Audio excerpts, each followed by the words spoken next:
तो RMS value हम क्यों निकाल रहे हैं, क्या फायदा है? एसी को हमें डीसी में कन्वर्ट करना है। क्यों? क्योंकि डीसी आसान पड़ेगा भाई, बार बार वैल्यू चेंज करने की जरूरत नहीं है। तो आई क्या होता है? आई नोट साइन ओमेगा टी। तो किसी भाई साहब ने कहा कि भाई इस आई की जगह तो आई नोट बाई रूट 2 अगर रख लेगा ना, तो ये एसी का करंट जो है ये डीसी की तरह बिहेव करने लग जाएगा। ठीक है भाई, ये बात उसने क्यों कही? ऐसी नहीं कही। क्यों? उसने क्या किया, एक रेजिस्टेंस लिया आर ओम का, उसके अंदर से आई करंट पास किया, एसी करंट। उसने क्या कहा लोगों से, देख भाई अगर मैं डीसी आई करंट पास करता तो एनर्जी कितनी प्रोड्यूस होती, मतलब हीट कितनी रिलीज होती इस रेजिस्टेंस के अंदर से, आई स्क्वायर आर टी। अब मैं डीसी एसी करके देखता हूँ, ये के डीसी के केस में है, डीसी करंट के केस में। अब एसी में मैंने क्या किया, I naught sine omega t pass करके देखा, तो एनर्जी का लॉस कितना आना चाहिए, आई स्क्वायर, यानी I naught square sine square omega t into are into छोटे टाइम के लिए किया तो छोटी एनर्जी, इंटीग्रेट कर दिया तो टोटल एनर्जी। जब इंटीग्रेशन किया तो फाइनली रिजल्ट क्या आया,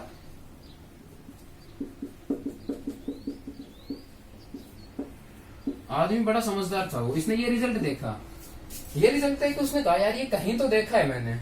उसने दिमाग लगाया, ओहो जब मैं डीसी करता था तो आई स्क्वायर आर टी आता था, यहाँ आर टी तो आ रहा है, आर टी तो आ रहा है, आई की जगह पे क्या आ रहा है, आई नोट बाय रूट 2 का स्क्वायर। इस चीज को ऐसे भी तो लिख सकता हूं मैं। इसका मतलब ये जो एसी के लिए मैंने इतनी झंझट करी, इंटीग्रेट किया, वैल्यू निकाली, साइन का डिफरेंशिएशन इंटीग्रेशन किया, ये क्यों करूं मैं एक काम करता हूं ना, मेरे पास ये इक्वेशन है, तो जो मैक्सिमम वैल्यू है आई नोट की, आई नोट है जो, उसको रूट 2 से डिवाइड कर देता हूं। जो वैल्यू मेरे पास आएगी ना उसको मैं इस फॉर्मूला में पुट कर दूंगा, तो आई स्क्वायर आर टी, यहाँ पे आई आर एम एस निकाल के सीधी आई स्क्वायर आर टी कर दूंगा, डायरेक्ट एनर्जी आ जाएगी मेरे पास। पावर निकालनी है आई आर एम एस का स्क्वायर इंटू आर। क्यों इस आई की ये वैल्यू रख के इसको इंटीग्रेशन करके फिर आंसर निकालू? मैंने एक बार स्टैंडर्ड बना दिया कि जो तेरे पास आई है ना उसकी मैक्सिमम वैल्यू क्या होगी, आई नोट, उसको रूट 2 से डिवाइड कर दियो। रूट 2 से डिवाइड करती जो करंट आएगा ना उसको हम आरएमएस बोलते हैं। और ये आरएमएस क्यों जरूरी है हमारे लिए, ये एसी को डीसी की तरह बिहेव करने में मजबूर कर देती है भाई। तो ठीक है, काम आसान हो गया। आई दिखते ही आई नोट निकाल, ये आगे दिखी जाएगा, आई नोट आती इसको रूट 2 से डिवाइड कर दे, मेरे पास आरएमएस आ गई।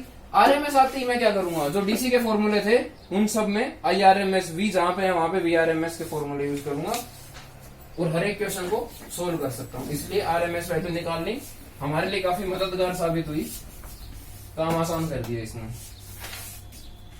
ठीक है भाई, अब जैसे मैं बल्ब लेने जाता हूँ, अब कर लेते हैं भाई घर पे, घर के इंस्ट्रूमेंट की बात, ये भाई बल्ब है मेरा, तो इसके ऊपर लिखा रहता है 220 वोल्ट, यानी ये 220 वोल्ट पे काम करेगा। ये क्या वैल्यू है, वोल्टेज तो मेरे घर में कैसी आ रही है, V naught sine omega T, तो ये तो टाइम के साथ चेंज हो रही है वी नोट। ठीक है भाई, तो 220 का क्या मतलब हुआ, ये 220 है ना, ये वी आर एम एस ही लिखी होती है। क्यों? क्योंकि ये क्यों लिख रही है, इनकी मदद से हम ये देखते हैं कि भाई बिल कैसा आएगा। जैसे हम कहते हैं भाई अच्छी, मतलब ज्यादा वोल्ट का है ये हीटर तो ये ज्यादा बिजली लेगा। क्यों? बिजली के केस मतलब एनर्जी, एनर्जी मतलब I R M S square R T, या फिर आई को क्या लिख सकता हूँ, आई को मैं क्या लिख सकता हूँ, वी बाई आर, तो वी बाई आर का square into are into T, तो क्या बच गया, V square by R T. तो ये भी वी आर एम एस है।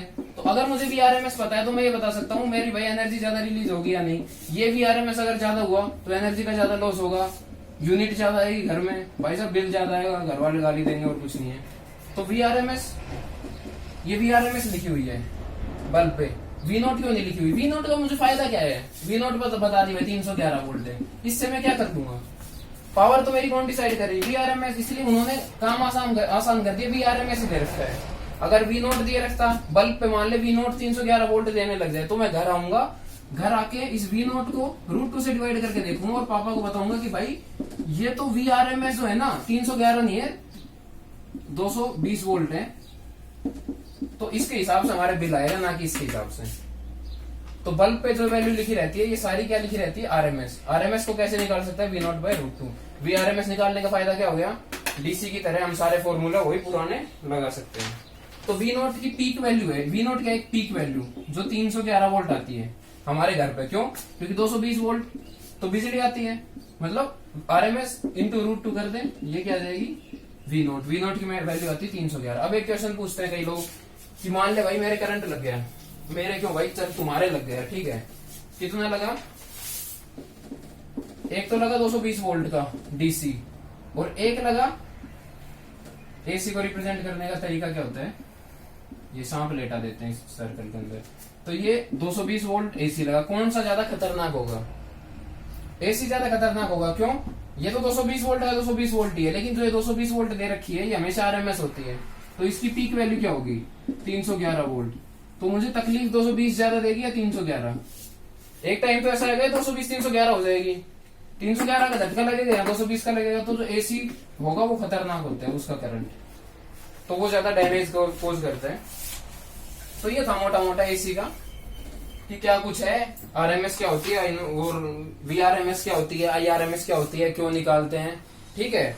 उसके बाद फिर क्या है, हम देखते हैं सर्किट थ्योरी। उसके बाद हम देखते हैं सर्किट थ्योरी। तो देखते हैं सर्किट थ्योरी। तो अलग अलग सर्किट होता है, अलग अलग सर्किट होता है, ठीक है। तो भाई साहब पहले देखते हैं प्योरली रेजिस्टेंस, कोई ना प्योरली रेजिस्टेंस, मतलब सिर्फ एक रेजिस्टेंट है, रेजिस्टेंस लग रहा है और कुछ नहीं है। तो इसके अंदर क्या केस बनेगा, एसी है, ठीक है भाई, ये रेजिस्टेंस आर रेजिस्टेंस लगा दिया, ये एसी है, ठीक है। तो आई क्या होगा, यहाँ पे दे रखा है V equals to V naught sine omega T, supply कर रहा है तू इस रेजिस्टेंस को, तो आई क्या होगा, आई तो तू निकाल सकता है आई नोट साइन ओमेगा टी, जो किसके बराबर होगा, V बाय आर के बराबर होता है। V क्या है, V naught sine omega T by R, ये होगा आई। तो इसका मतलब इन दोनों को कंपेयर करेंगे तो वी नोट बाय आर तो क्या हो गया आई नोट, तो आई नोट क्या हो गया वी नोट बाय आर, ठीक है। और आई नोट, आई का भी फंक्शन है साइन ओमेगा टी और वी का भी साइन ओमेगा टी, तो ये दोनों किस में है, फेज में है, एक ही फेज में है। मतलब फेज का मतलब क्या हो गया, जब आई मैक्सिमम होगा ना, जब वी मैक्सिमम होगा उसी टाइम पे ही आई मैक्सिमम होगा, जब आई 0 हो जाएगा तो वी भी 0 हो जाएगा, मतलब एक टाइम के रिस्पेक्ट फेज में है, बीच में कोई फेज डिफरेंस नहीं है इनका। तो ये है प्योर रेजिस्टेंस, इतनी सी बात है बस। अब क्या किया, कैपेसिटर ले लिया, प्योरली कैपेसिटर। रिजल्ट बता रहे हैं भाई, जो कुछ आएगा, मैं कुछ नहीं कर रहा इसके अंदर। कोई मेरे से पूछे कि 90 डिग्री का फेज क्यों आया, भाई वो तुम्हारे सामने आ रहा है, देख कैसे आया।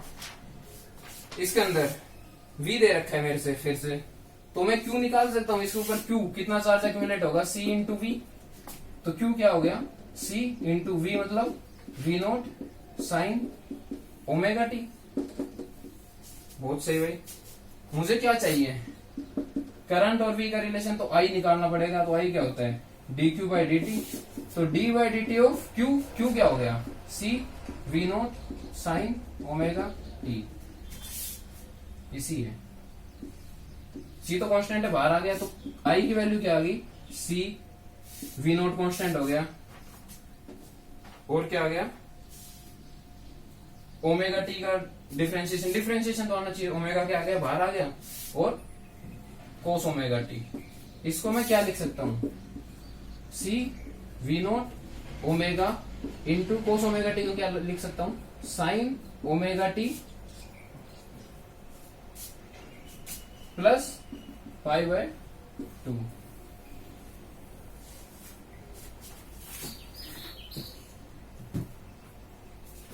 तो और V क्या था, V naught sine omega T. अब इन दोनों को कंपेयर कर, कंपेयर किया तो क्या देखा, फेज डिफरेंस देख, करंट का फेज ज्यादा है, यानी कि करंट आगे है किससे, V से। तो कैपेसिटर के अंदर हम क्या करते हैं, अब वैसे तो देख भाई क्या है, रेजिस्टेंस जो है एक स्केलर क्वांटिटी है, कोई डायरेक्शन थोड़ी ना होती है, लेकिन चीज को आसान बनाने के लिए क्या हुआ, ये एक तरीके से एसएसएम की इक्वेशन है। तो SHM की डिस्प्लेसमेंट की जो इक्वेशन होती है ना उस हिसाब से x equal to A sine omega T होता था x1, x2 equal to A sine omega T plus five का एक फेज डिफरेंस है जो इस केस के अंदर 90 है। तो इनके अंदर हम क्या करते थे, इनको वेक्टर लेते थे काम को आसान बनाने के लिए ताकि हम क्या निकाल सके, रिजल्टेंट निकाल सके। तो हम क्या करेंगे अब इस केस के अंदर, देख ये चीज समझ में आई। इससे जब साइंटिस्ट के पास ये प्रॉब्लम आई ना कि भाई अब क्या करें, कैसे कंपेयर करें, कैसे समझाए चीजों को, तो उनके दिमाग में यार ये इक्वेशन तो SHM जैसी है। SHM में अगर x1 ये होता था और x2 ये होता था तो वो पता है क्या करते थे, x1 को ये मान लिया एक, ये x1 है, तो x2 क्या होगा, 5 से अगर उससे आगे है तो ये x2 मान लेते थे, ये x1 और बीच में एंगल होता था इनके 5। ठीक है भाई, इसकी मदद लेते हुए दिमाग लगाया थोड़ा और क्या किया, पहले तो इसको देख, आई की वैल्यू क्या होनी चाहिए, V नोट बाय आर, आई की वैल्यू क्या होनी चाहिए, V बाय आर, और आई नोट क्या होना चाहिए, V नोट बाय आर। तो यहां से देखे अगर तो ये तो हो गया V naught sine omega T plus 5 V, तो सी ओमेगा क्या होना चाहिए, 1 बाय आर के इक्वल, यूनिट ओमेगा सी की। यार सोच के देखना, V equals to V naught sine omega T आया था किस केस में, पहला केस जो पढ़ा था हमने प्योरली रेजिस्टेंस के केस में, और आई क्या आया था, V naught by R sine omega T, इसको हमने रिप्लेस कर दिया था आई नोट से, यानी आई नोट क्या हो गया, V नोट बाय आर, यानी कि इस एंगल से पहले जो भी यूनिट आएगी वो क्या होगा, V बाय आर की इक्वल होगा, V नोट बाय आर की इक्वल। एंगल से पहले जो भी यूनिट आएगी वो किसके इक्वल होनी चाहिए, V नोट बाय आर के, लेकिन हमारे पास आ क्या रहा है, V नोट इंटू सी ओमेगा। इसका मतलब इस जगह पे रेजिस्टेंस कितना आएगा, 1 बाय ओमेगा सी, क्योंकि यहाँ पे कोई रेजिस्टेंस तो है नहीं अलग से, लेकिन इस कैपेसिटर का कुछ होगा, तो इसको रेजिस्टेंस नहीं बोलते, इसको एक टर्म देते हैं हम, कैपेसिटेंस बोलते हैं, कैपेसिटिव रेजिस्टेंस, या मतलब जो भी टर्म हो देख लो तुम, और उसको रिप्रेजेंट करते हैं किससे, एक्स सी, कैपेसिटर के कारण जो रेजिस्टेंस आया उसकी वैल्यू क्या होती है, 1 बाय ओमेगा सी के इक्वल होती है। इसको रिप्रेजेंट कैसे किया, रेजिस्टेंस मान लिया, ये अगर रेजिस्टेंस आर है, मतलब ये अगर करंट, एक सेकेंड, करंट लीड कर रहा है ना इसके अंदर, और ये हो गया V, ये V, ये I, प्योरली रेजिस्टेंस में इधर ही V इधर ही I फेज में थे, फेज डिफरेंस कितना है, 90 है। V नीचे क्यों बनाया, ये अगर तूने ओरिजिन माना है तो I 90 डिग्री ज्यादा है, या ये कह सकते हैं V इससे π/2 से पीछे है तो π/2 से इससे पीछे है, तो ऐसे रिप्रेजेंट करते हैं। तो प्योरली कैपेसिटर के अंदर क्या समझ में आना चाहिए तुम्हें, I की वैल्यू क्या होती है, I क्या होगा, I naught sine omega T plus π/2 यानी कि करंट आगे है V से। दूसरी बात XC की वैल्यू क्या होनी चाहिए, 1 बाय ओमेगा सी, कहां से आई, ये रही, क्योंकि V नोट बाय आर होना चाहिए था, V नोट बाय आर होना चाहिए था, है कितना, V नोट इंटू सी ओमेगा, तो 1 बाय सी ओमेगा की वैल्यू होती है R, इसको बोलते हैं XC। सेम ऐसे ही क्या होता है,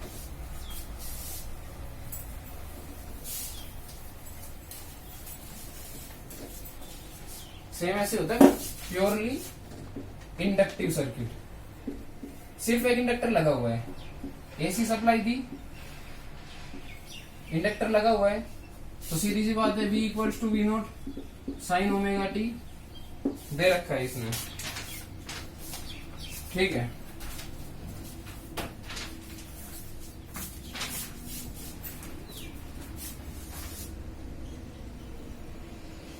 इस केस में करंट दे रखा है मेरे से, करंट कितना पास हो रहा है, आई नोट साइन ओमेगा टी, ठीक है भाई।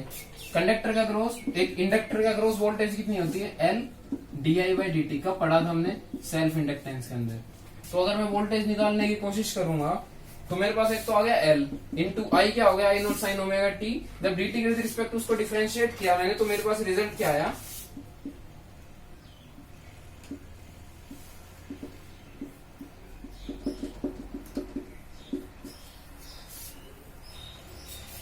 V की वैल्यू क्या आई,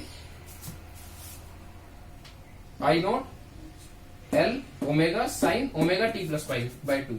इस केस के अंदर क्या हो रहा है, वोल्टेज लीड कर रही है π/2 से, तो प्योरली इंडक्टिव के अंदर क्या है, वोल्टेज लीड कर रही है, कैपेसिटिव के अंदर क्या है, करंट लीड कर रहा है। तो सी से सी, कैपेसिटिव सर्किट के अंदर सिर्फ कैपेसिटर होगा तो करंट लीड करेगा, कितने से, π/2 से। तो बचा कौन सा सर्किट, एल।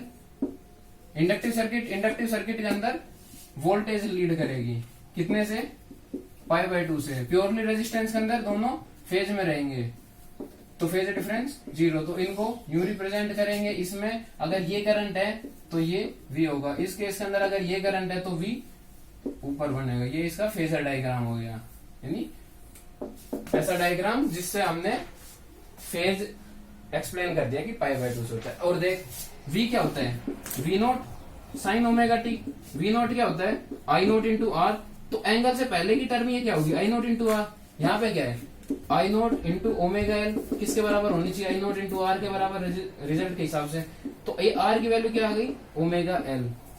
तो एक्स एल, इंडक्टिव सर्किट के अंदर रेजिस्टेंस कितना होगा, ओमेगा एल। एक्स सी कितना आया था, 1/ओमेगा सी, और आर के अंदर तो आर ही था, जो आर ही हो गया उसमें क्या निकालेगा। तो 3 सर्किट, इसमें रेजिस्टेंस आर, आई और वी फेज में। कैपेसिटिव के अंदर रेजिस्टेंस 1/ओमेगा सी, सी से सी, यानी कैपेसिटिव के अंदर करंट लीड करेगा π/2 से। एक्सएल ओमेगा एल, और इंडक्टर के अंदर पोटेंशियल लीड करेगी π/2 से। ये याद रखो, कोई खास मतलब याद तो रखने पड़ेंगे ही, बाकी एक बार समझ भी लोगी कैसे हो रहा है, अदरवाइज डायरेक्ट रिजल्ट भी याद कर सकते हो तुम। तो तीनों प्योर सर्किट हमारे पास हो गए हैं। इनके ऊपर क्वेश्चन देख लेते हैं, कैसे कैसे क्वेश्चन आ सकते हैं, ठीक है। तो देख क्या दे रखा है, मेरे से दे रखा है एसी था।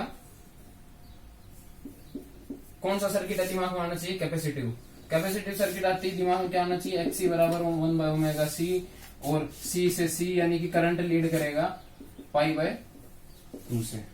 मेरे से क्या दे रखा है, मेरे से आई दे रखा है, या तो आई देगा, आई की इक्वेशन देगा, या फिर वी देगा। तो आई दे रखा है 2 sin omega T plus 30 degree.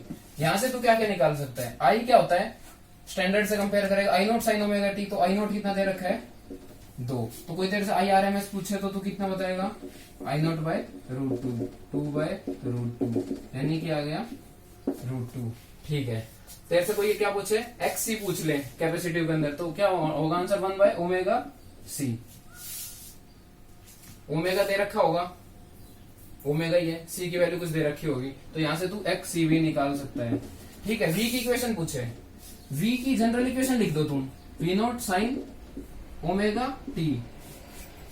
लेकिन कैसा सर्किट है, कैपेसिटिव के अंदर करंट लीड करता है, C to C, current lead करता है किसमें, कैपेसिटर में। तो V क्या होगा, पीछे होगा, कितना पीछे होगा, π/2 से। तो ये तो फेज पहले ही था करंट का, करंट से कितना पीछे है, 90 डिग्री। तो करंट का एंगल कितना है, ओमेगा टी प्लस 30, तो माइनस कर दिया क्या, π/2। ये किसका एंगल आ गया, वोल्टेज का, और वोल्टेज की वैल्यू क्या होती है, V0, और V0 क्या होगी, I0 इंटू आर, और आर क्या है इस केस के अंदर,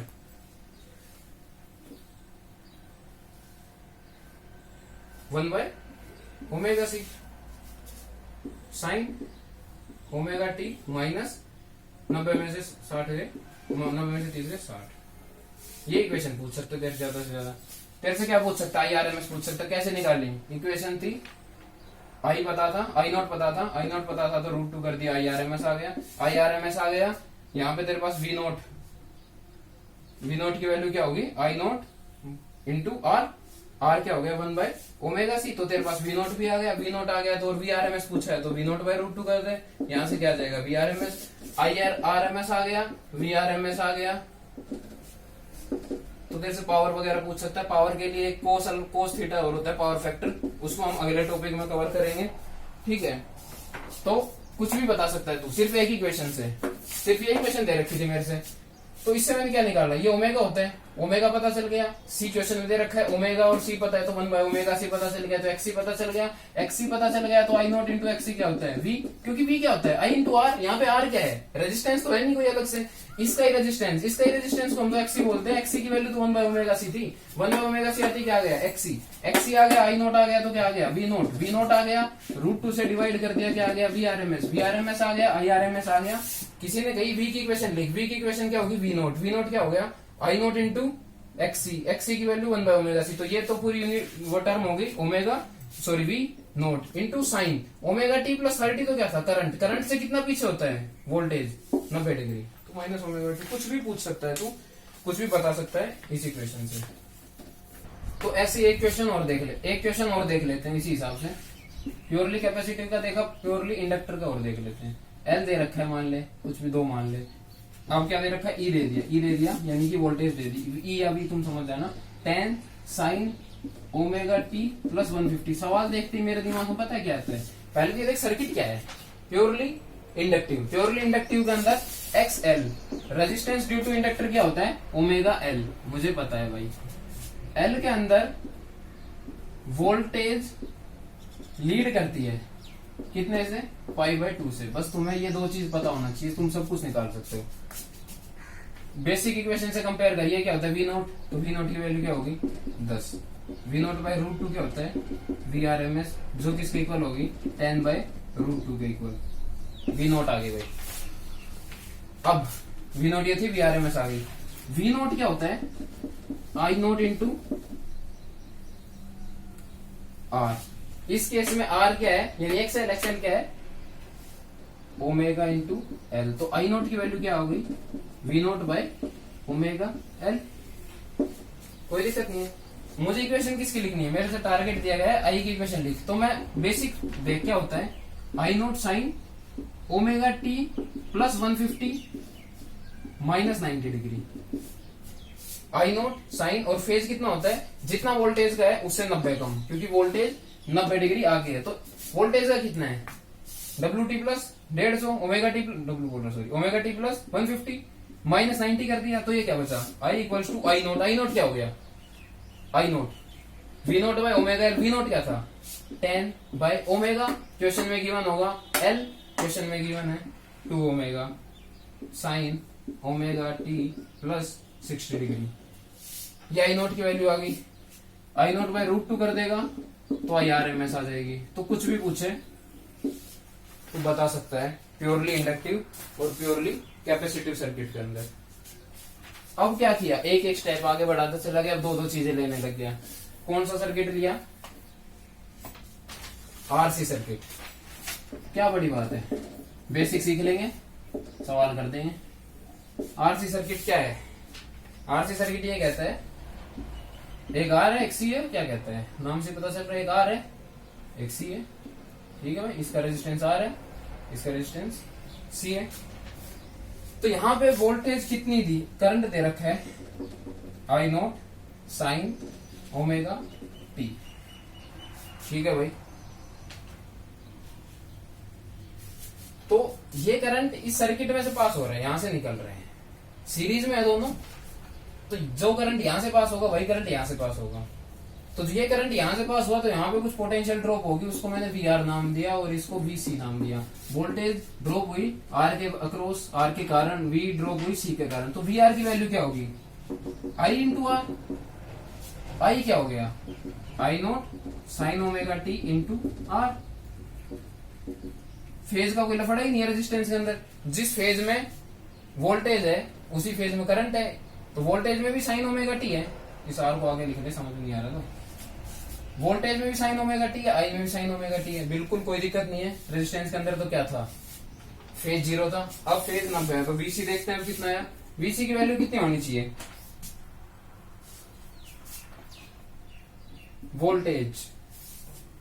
वोल्टेज कितनी आएगी आई into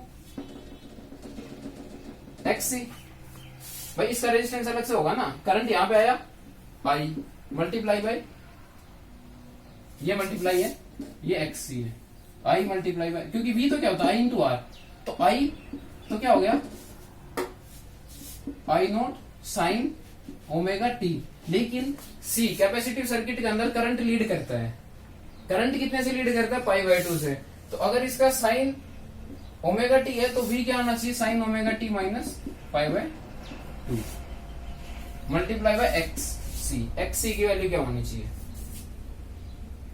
x c 1 by omega c. ये तेरे पास क्या आ गया? Voltage across capacitor. ठीक है, 2 वोल्टेज आ गई। तो एसी में थोड़ा सा अलग है। क्या अलग है? डीसी से कंपेयर करते हैं। डीसी में क्या होता था, यहां पे 10 वोल्ट की बैटरी लगाई, 5 ओम रेजिस्टेंस, 5 ओम रेजिस्टेंस, आई निकालता था तो V by R equivalent, R equivalent 10, I आता था 1 एम्पियर। 1 एम्पियर यहां से निकला, ये भी एक, ये भी एक, ये भी एक, ये एक इसमें घुस गया। इसके अक्रॉस 1 एम्पियर पास हुआ तो इसके अंदर वोल्टेज ड्रॉप 5 वोल्ट, इसके अंदर 5 वोल्ट, टोटल 10 वोल्ट। यानी कि वोल्टेज को हम एज ए स्केलर क्वांटिटी लेते थे क्योंकि फेज का कोई लफड़ा ही नहीं था। अब क्या दिक्कत है, ये VR है, ये वोल्टेज है जो रेजिस्टेंस से करंट ड्रॉप हुई, ये तो करंट के साथ फेज में है। जब करंट मैक्सिमम होगा तो ये वोल्टेज मैक्सिमम होगी। लेकिन जो कैपेसिटर के अक्रॉस जो वोल्टेज है वो पाई बाय 2 पीछे है बेचारी। तो इसको देख के भी साइंटिस्ट ने ये बात सोची, यार वैसे तो स्केलर क्वांटिटी है, वेक्टर ना, सो वेक्टर बोल रहा है, वैसे तो स्केलर क्वांटिटी है तेरी ये वोल्टेज। लेकिन इस केस में क्या हो रहा है, एक वोल्टेज तो साथ दे रही है हमारा, कैपेसिटर का अक्रॉस जो वोल्टेज है वो पाई बाय 2 पीछे हो गई। तो एक तरीके से ये भी कैसा बन गया, जैसे SHM होता था। तो इनको भी हमने फेजर से रिप्लेस कर दिया ताकि हमें समझने में आसानी हो। क्या किया, तो V नेट क्या आएगा,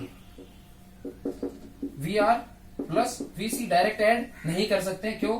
क्योंकि फेज में नहीं है। जैसे फोर्स होता है 5 न्यूटन 5 न्यूटन 10 न्यूटन हो जाता है, लेकिन 5 न्यूटन और 5 न्यूटन बीच में कुछ एंगल होता है तो इनका रिजल्टेंट आता है ना, इन दोनों के बीच में कहीं। तो ऐसा ही V नेट जो होगा ये हमारा रिजल्टेंट होगा, ना कि 5 + 5 10, क्योंकि बीच में एंगल है। कितना एंगल है? पाई बाय 2। तो क्या किया इसने क्या किया, ये R रिप्रेजेंट कर दिया, यानी IR, वोल्टेज अक्रॉस रेजिस्टेंस। तो ये वोल्टेज अक्रॉस कैपेसिटर, ये पाई बाय 2 पीछे होगी क्योंकि वोल्टेज अक्रॉस रेजिस्टेंस कैसे है, जैसे करंट बह रहा है, करंट को और VR के बीच में फेज डिफरेंस 0। तो करंट को अगर इधर मान रहा है तो कैपेसिटर इधर, करंट इधर, तो रेजिस्टेंस वाली वोल्टेज तो इधर और कैपेसिटर वाली वोल्टेज इधर। तो इसको मैंने रिप्लेस कर दिया किससे, और I कॉमन है तो बाद में हम कॉमन ले लेंगे। तो इधर अगर मैं R को रिप्रेजेंट कर रहा हूं तो इधर XC को रिप्रेजेंट करूंगा, और XC की वैल्यू 1 बाय ओमेगा C। इन दोनों का रिजल्टेंट कहीं इधर आएगा, उसको मैं बोलता हूं Z। और इन दोनों का रिजल्टेंट क्या आएगा, R² प्लस XC² का रूट, और ये होता है अल्फा। ये बाद में पता चलेगा, पावर फैक्टर निकालने के लिए काम आता है। अल्फा क्या हो गया, रिजल्टेंट और हॉरिजॉन्टल में जो हमने माना है, जैसे रेजिस्टेंस माना है, उसके बीच में एंगल। तो फर्क क्या आया, फर्क ये आया कि यहाँ पे Z होता है, इंडिविजुअल सर्किट में क्या होता है, इंडिपेंडेंट। सिर्फ रेजिस्टेंस होता तो R ही होता, सिर्फ कैपेसिटर होता तो Z की वैल्यू 1 बाय C होती, क्योंकि R 0 हो जाता। अगर सिर्फ इंडक्टिव होता तो ओमेगा L हो जाता। अब क्या आ गया, RC सर्किट आ गया।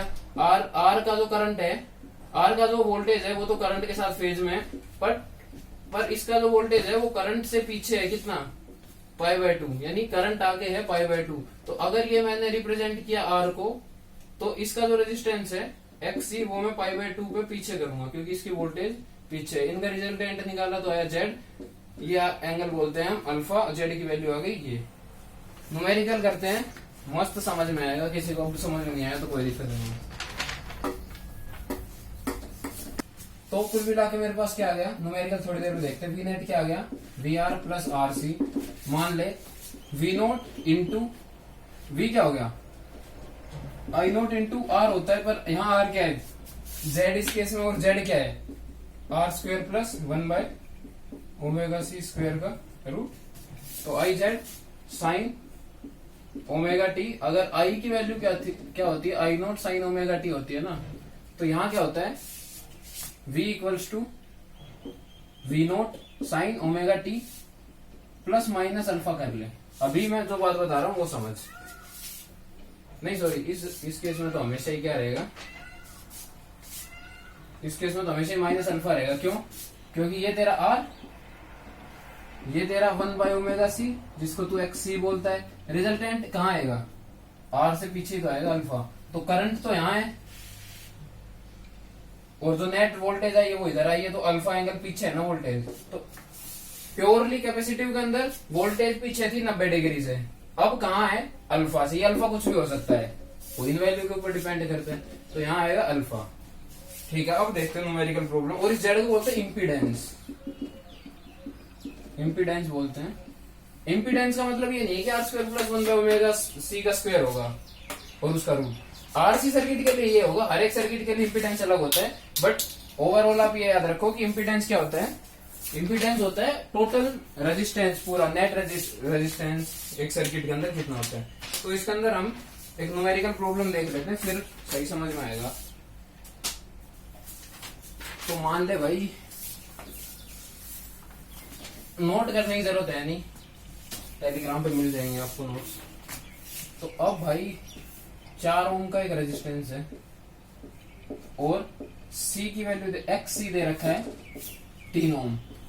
अब ये सोचे कोई XC दे रखा है सीधा, तो अच्छी बात है, दे रखा है तो 1/ωc करने की जरूरत ही नहीं है, उसने डायरेक्ट ही XC दे दिया। सही है, अच्छा आदमी भाई। ये आया तेरा वोल्टेज। वोल्टेज क्या है? 10 sin ωt प्लस 30 डिग्री। ये क्वेश्चन में दे रखा है। और तेरे से क्या क्या पूछ सकता है?